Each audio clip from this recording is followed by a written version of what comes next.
Africa Content TV. We give thanks to God Almighty A dúpẹ́ lọ́wọ́ Ọlọ́run Olódùmarè for bringing us to this evening program. tó mú wa sí àṣálẹ́ ìpàdé yìí. This is the praise altar. Eléyìí ni pẹpẹ ìyìn. They call it concerts. A pè ní àkókò orin. They have given it many names. Orúkọ oríṣiríṣi náà fún un. But we come here tonight Ṣùgbọ́n àwa wá ní àṣálẹ́ yìí to praise God. láti yìn Ọlọ́run ni. Altar of praise. Pẹpẹ ìyìn. Once more, I want to thank the Archbishop Àfẹ́kẹ́ àwọn Archbishop wa lẹ́ẹ̀kan sí. of Methodist Ti Methodist. Church, Ti ìjọ Methodist. Archbishop Adewale Àwọn Archbishop wa Adéwálé. Àtọ̀dá. Adegbemi. PhD. Ṣé mi ò ṣí pé? PhD. Ọmọọba ni wọ́n. Is a son of the king. Wọ́n tún wá jẹ́ ọmọọba Jésù. And now son of Jesus Christ. We thank God. As a son of In the Jesus morning, Christ king.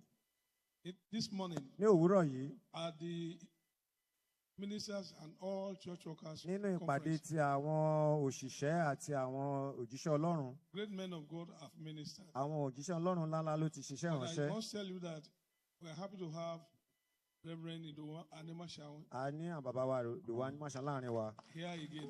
Àwọn náà wà níbí báyìí. He ministered so powerfully in the morning. Wọ́n ṣiṣẹ́ ìránṣẹ́ tó lágbára lówùúrọ̀. We thank God for your life. A dúpẹ́ fún ayé yín. He's 88 years old Bàbá jẹ́ ọmọ 88 years old. and is still waxing stronger. Wọ́n sì ń lágbára, wọ́n ṣe takuntakun sí i. We thank God. A dúpẹ́. I know we have little time today, Mọ̀ pé àkókò díẹ̀ la ní àṣálẹ́ yìí. but tomorrow evening, Ní ìrọ̀lẹ́ ọ̀la, by the grace of God, nípasẹ̀ oore ọ̀fẹ́ Let us come Ọlọ́run, early. ẹ jẹ́ ká tètè dé. we have a lot of people who are going to minister tomorrow. Ọ̀pọ̀lọpọ̀ àwọn èèyàn ló máa ṣiṣẹ́ ìránṣẹ́ orin fún wa lọ́la. And I'm going to have enough time to sing. Àwọn bàbá wa náà á tún ní àkókò tó máa pọ̀ díẹ̀ jù báyìí lọ. We thank God. A dúpẹ́. Jésù olóore. Jésù olóore.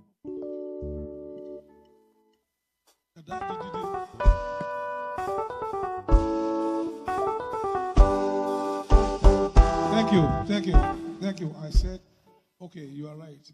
I want to say Jésù Olúwajoba, but we shall come to Jésù olóore, but Jésù Olúwajoba. Before that, before come back to ẹ jẹ́ kó move.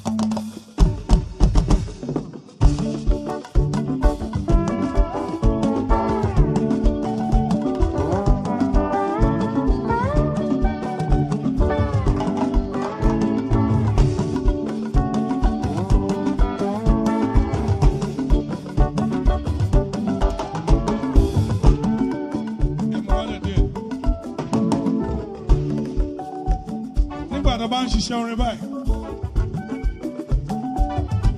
ìyanu máa ń ṣẹlẹ̀. Àwọn nǹkan tá a rò tẹ́lẹ̀ ó máa ń ṣẹlẹ̀. Nítorí agbára Ọlọ́run, kí ìjọba rẹ̀ ní ti Jésù wí yẹn. Agbára ní tirẹ̀, ògo ní tirẹ̀. Mo gbàdúrà pé ohunkóhun tó wà nínú ọkàn ẹ tó fẹ́ kí Ọlọ́run ṣe fún ẹ níwọ̀nba ilé tó kù kí oṣù March parí, ó dá mi lójú wípé ò ní lọlé lọ́wọ́ fún o. Jésù Olúwa mi ṣe o, Olúwa mi ṣe o, Jésù Olúwa mi ṣe o, o ṣe o. Oh, sure. Bless you, Lord, oh, sure. Oh, sure.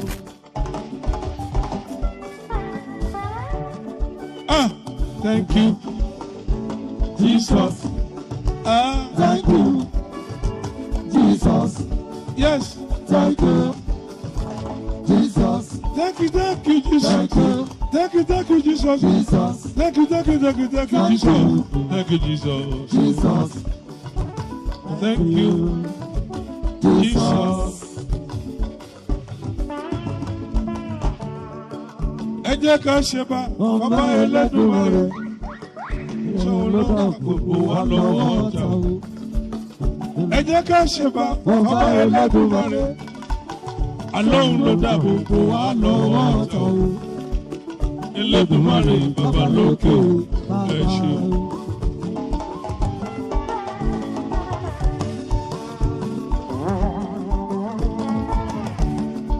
Kò ní ṣe ọwọ́ gbogbo, kọ́ máa rí tọ́lọ́sọ. Káwọn tó ṣòwò, kọ́ máa rí rí ọjà. Gbogbo ẹni tó ti kú ọ́, bàbá kan máa yọ̀ kú ọ́. Àwọn àkọ́tù èmi dákó fún wọn lọ́mọ. Ẹlẹ́dùmarè bàbá lókè ẹ ṣé o.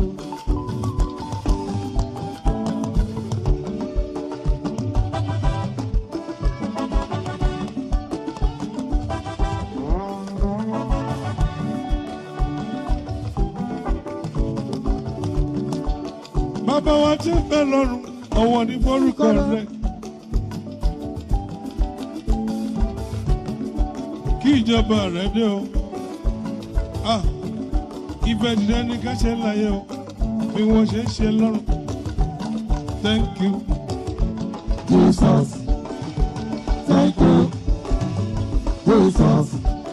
Láàrin ẹ̀ṣẹ̀ wa jì wá, bàbá ọ̀. Dáríjì wá bàbá.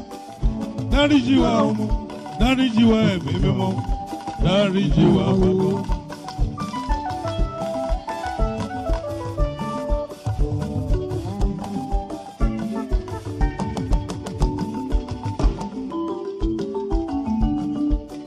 Gbogbo ògo, gbogbo ògo, gbogbo ògo, gbogbo ògo. Ẹyọ, ẹyọ, Jésù Olúwa jọba. Ẹyọ, ẹyọ, Jésù Olúwa jọba. Ẹyọ, ẹyọ, ẹyọ, ẹyọ. Ẹyọ, ẹyọ, Jésù Olúwa jọba. Ó jọba nínú mi, ó tún jọba lọ́kàn mi o. Ẹyọ, ẹyọ, Jésù Olúwa jọba. Ẹyọ, ẹyọ, ẹyọ, ẹyọ. Ẹyọ, ẹyọ, Jésù Olúwa jọba. Ó jọba láyé mi, ó tún jọba láyé mi. Ẹyọ, ẹyọ, Jésù Olúwa jọba. Ṣó jọba láyé tiẹ̀, ṣó jọba láyé tiwa. Ẹyọ, ẹyọ, Jésù Olúwa jọba. Ẹyọ, ẹyọ, ẹyọ, ẹyọ. Ẹyọ, ẹyọ, Jésù Olúwa jọba.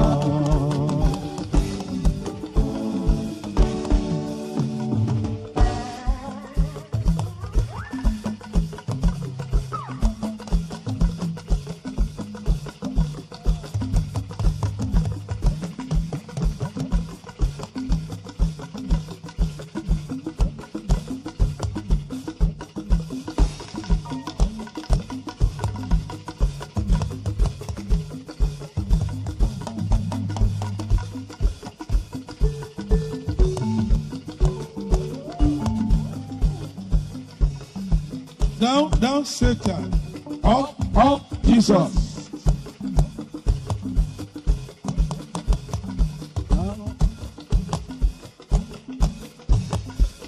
Down, down, Satan. Up, up, Jesus.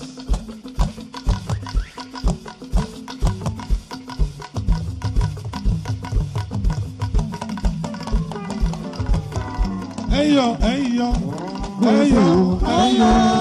Ẹyọ, ẹyọ, Jésù Olúwa jọba. Ó jọba láyé mi, ó tún jọba lọ́kàn mi. Ẹyọ, ẹyọ, Jésù Olúwa jọba. Ó jọba láyé mi, ó tún jọba lọ́kàn mi. Ẹyọ, ẹyọ, Jésù Olúwa jọba. God bless you. Mo fẹ́ sọ testimony kan fún yín. Ọ̀pọ̀lọpọ̀ testimony ni mo ní. Mo fẹ́ sọ kan fún yín náà. Ní ọdún 1972.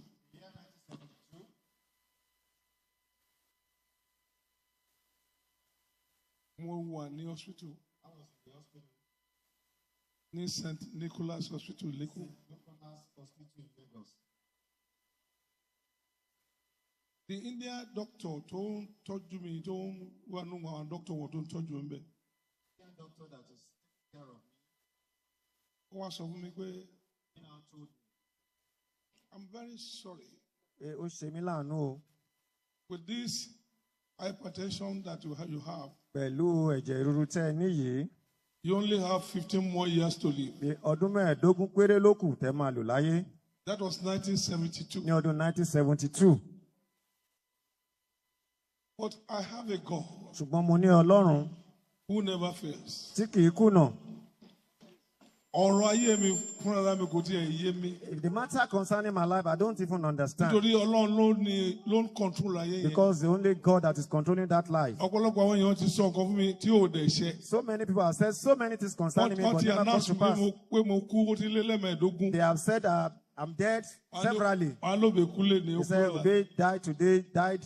But nǹkan tí Jésù kọ fún mi. But what God has written concerning me. Nǹkan dáadáa ni Jésù kọ fún mi. Good things has He written concerning me. me. Mo mọ̀ pé nǹkan dáadáa ni Jésù kọ fún wọn náà. And He has written good things concerning you as well. So gbogbo ohun tí wọ́n sọ tí wọ́n yẹn. All they were saying their own. Jésù ní òkè ṣe tèmi. That one is not mine. Ṣé ẹ gbàgbé? Don't you remember or have you forgotten? Obìnrin tí wọ́n mú nínú panṣágà àgbèrè. That woman caught in adultery. Tí wọ́n ní ó ń ṣe that she was caught in the act of the adultery. Gẹ́gẹ́ bí òfin Mósè. According to the law of Moses. Wọ́n ní òfin sọ pé ká sọ obìnrin lókùúta. That the law said we should stone her to death. Wọ́n ti kó òkúta tó tóbi lọ́wọ́ gbogbo wọn. And they have stone in their hands as big as they can. To throw that stone to that woman to death. And they were looking for a way to implicate Jesus, but he cannot be implicated. Said Jesus. The law of Moses says, whoever does with that which woman have done, that she should be stoned to death. And Jesus said, what are you saying? Because we are ready to stone her to death. And Jesus looked at all of them. Now stood down. And the Bible said he was writing something on the floor. He was writing something. You know what Jesus was writing? You know the judges normally will write their judge. And Jesus wrote another judgment for that woman. After writing the judgment, now look at them. Say, whosoever that has no sin among you, let that person be the first to cast the stone to that woman. He started writing the judgment again. And he looked up again. They have all gone. They know in their heart they are all sinners as well. And Jesus now said to the woman, go and sin no more. Whosoever Christ has set free is the one that set free. Whosoever that is in one problem or the other, Jesus will set you free tonight. And you not go back with that problem. So shall it be.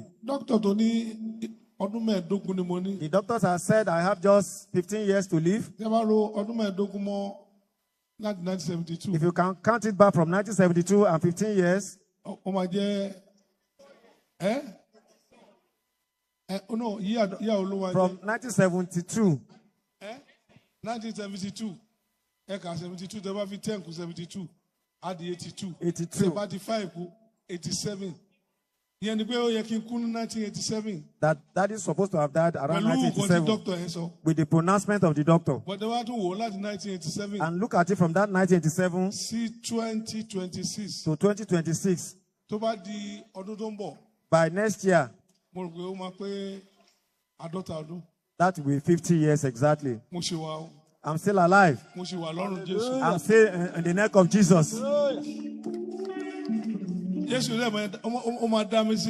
And Jesus Christ will continue to spare me for good. And God will be with us. God is now, I'm leaning on Him.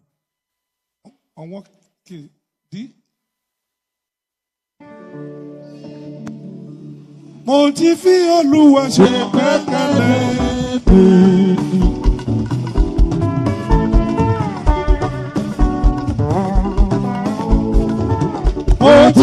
Olúwa ṣe gbẹ́kẹ̀lé òní. Ìgbẹ́kẹ̀lé Olúwa kì í yẹ̀ o rárá. Ó gbẹ́kẹ̀lé bàbá lókè. Ó gbẹ́kẹ̀lé. Ó gbẹ́kẹ̀lé bàbá lókè. Ó gbẹ́kẹ̀lé. Ta ló gbójúlé?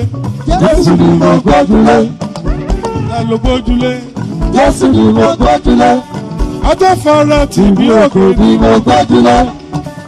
Ajáfara tì bí òkè ni mo gbójúlé. Ìgbẹ́kẹ̀lé Olúwa kì í yẹ̀ o rárá. Mo ti fi Olúwa ṣe gbẹ́kẹ̀lé òní. Mo ti fi Olúwa ṣe gbẹ́kẹ̀lé òní. Ìgbẹ́kẹ̀lé Olúwa kì í yẹ̀ o rárá.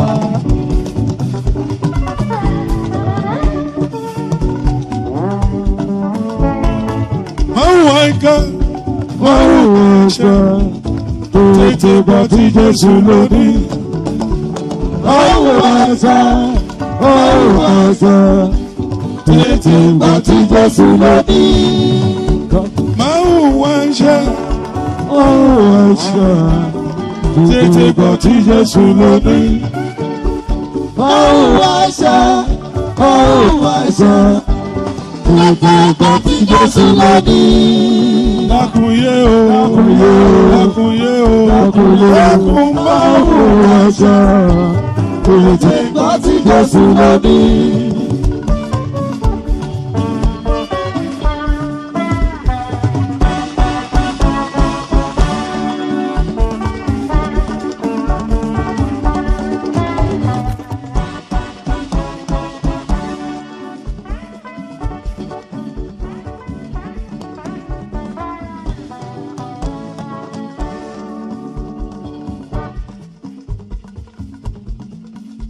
Jésù fẹ̀jẹ̀ rẹ̀ rúbọ fún ẹ̀ṣẹ̀ tèmi.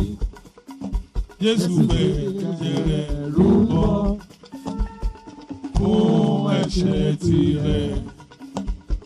Ṣe rúbọ fẹ̀ṣẹ̀ mi. Ṣe rúbọ fẹ̀ṣẹ̀ rẹ̀. Ṣe rúbọ fẹ̀ṣẹ̀ mi. Ṣe rúbọ fẹ̀ṣẹ̀ rẹ̀ o pátápátá.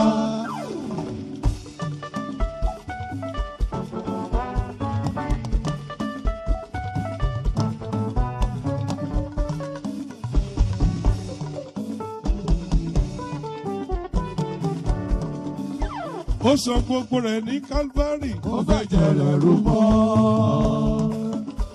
Ó san gbogbo rẹ̀ ní Calvary. Ó fẹ̀jẹ̀ rẹ̀ rúbọ. Òun wípé ó parí, ó parí. Jésù fẹ̀jẹ̀ rẹ̀ bí ó parí. Ìbànújẹ́ parí, ìṣòro ayé parí. Ó parí, ó parí. Jésù fẹ̀jẹ̀ rẹ̀ bí ó parí. Mo gbójú mi sókè lórí òkè wọn ní ìrànlọ́wọ́ mi yóò tókè wá. Mo gbójú mi sókè lórí òkè wọn ní ìrànlọ́wọ́ mi yóò tókè wá. Ìrànlọ́wọ́ bàbá, ìrànlọ́wọ́ ọmọ, ìrànlọ́wọ́ ẹ̀mí mímọ́ yóò tókè wá. Mo gbójú mi sókè lórí òkè wọn ní ìrànlọ́wọ́ mi. Jésù olóore olóore. Jésù olóore olóore. Ó kú nítorí mi olóore. Ó jìyà nítorí mi olóore. Ó kú nítorí rẹ olóore. Ó tún jìyà nítorí rẹ. olóore. Ẹ wá bá mi gbàrò ìrere. Ìròyìn ayọ̀ ìròyìn rere. Ẹ wá bá mi gbàrò ìrere. Ìròyìn ayọ̀ ìròyìn rere. Ẹ wá bá mi gbàrò yíyí o. Ìròyìn ayọ̀ ìròyìn rere. Ìròyìn tójú ìròyìn lọ ní ti Jésù. Ìròyìn tójú ìròyìn lọ ní ti Jésù. Jésù tó fẹ́ mí ẹlẹ́lẹ́. Ìròyìn ayọ̀ ìròyìn rere. Jésù tó fẹ́ mí ẹlẹ́lẹ́. Ìròyìn ayọ̀ ìròyìn rere. Ó kú nítorí ẹ̀ṣẹ̀ gbogbo aláyé o. Ìròyìn ayọ̀ ìròyìn rere. Ó kú nítorí ẹ̀ṣẹ̀ gbogbo aláyé o. Ìròyìn ayọ̀ ìròyìn rere. Wá ẹlẹ́ṣẹ̀ dáríjì wọ́n ẹlẹ́ṣẹ̀ wọ́n fún dáríjì ẹni tó fẹ́ tó fẹ́ mi rẹ̀ lélẹ̀ ẹni tó fẹ́ tó fẹ́ mi rẹ̀ lélẹ̀ okùn nítorí mi ó gbà mí là okùn nítorí mi ó gbà mí là okùn nítorí mi ó gbà mí là okùn nítorí mi ó gbà mí là.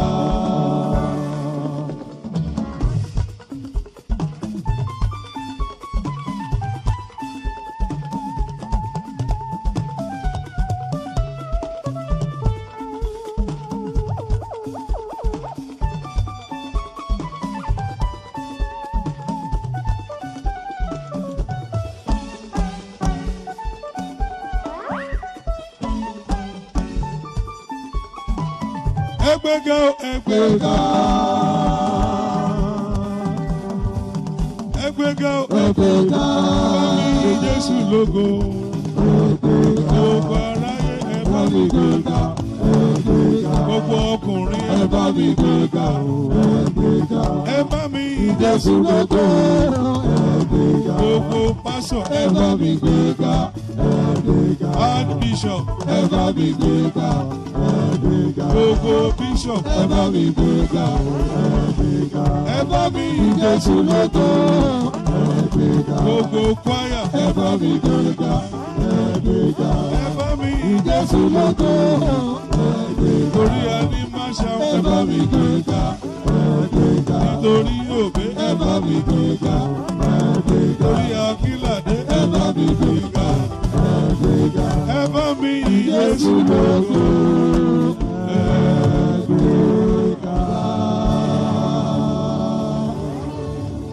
I know we want to start going home, but give me just 1 second. Just 1 second. Let's close our eyes. Anytime the good work that Jesus is doing is the work of salvation. I've told you, Jesus called me from my profession, music profession, and he turned me to an evangelist. It changed my life. Jesus is ready tonight to change the life of some people here. But you must do something. You must give your life to Christ. It's very important. Like I did the other time. In just 1 second, if you are here, you want to give your life to Jesus, please raise your hand. Raise your hand up. The time is well spent tonight.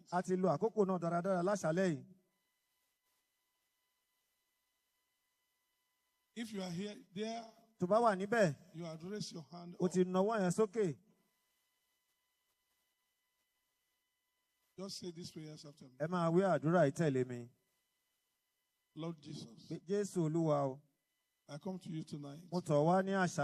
I give my life to you. I want you to be my Savior, my personal Savior. Lord Jesus, I want to be your child. I am yours from today. Accept me today.